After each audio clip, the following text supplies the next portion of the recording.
Good afternoon mga Sisi Love. Time check, it's already 4:43 in the afternoon, November 3, 2025, Lunes ng hapon.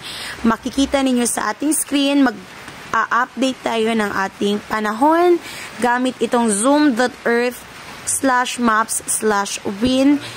Disclaimer lang po, hindi po tayo weather forecaster, pero gamit po ito, ma-monitor natin ang takbo ngayon ng Bagyong Tino. Yes, Sisi Love. Kung makikita nyo itong orange na gumagalaw, yan mismo. Yan po yung mata or ang kinaroroonan sa oras na ito ng bagyo. And kung mapapansin natin, nakapasok na po siya sa Philippine Area of Responsibility ng ating bansa, and papalapit na po siya ng papalapit. No, nasa dagat pa po siya as of now.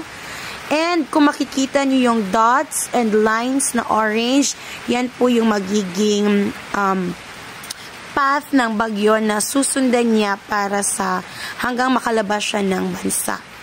And makikita po natin dito yung mapa ng Negros Island region. The NIR, no, ang Medyas, yan. Diyan po tayo located. Makikita po natin dito ang ating lugar, no? Calatrava, Sagay, Tuboso, Escalante. Yan po, isa po tayo sa dadaanan ng bagyo. Kaya pinag-iingat po ngayon ang lahat ng mga taga Negros Occidental. Ayan po yung pagdadaanan ng bagyo, and inaasahan po na magla-landfall ang bagyo dito po sa unang dot na orange. Yes, yung malapit dito sa Cebu na area, but it's from Leyte, Summer Leyte na area. Yan, ikiklik ko po, yan. Makikita po natin dyan, yung first landfall niya, inaasahan mamayang madaling araw. Alas 2 ng madaling araw, November 4, Tuesday. Oo, Martes na ng madaling araw. Papasok siya, magla-landfall siya, unang landfall niya dito. Yan po, inaasahan natin na nasa bahagi ng Leyte, Dinagat Islands. Ganun po.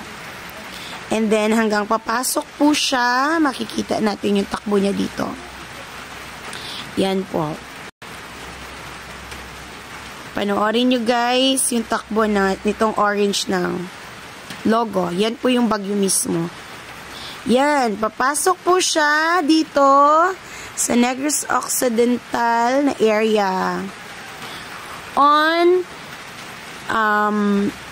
bukas po ng alas 9 ng umaga na. Yan po. So, mag-ingat po tayong lahat, mga ka-Sisi Love, sa lahat po ng apektadong mga lugar para sa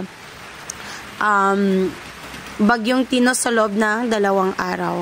God bless everyone and be safe!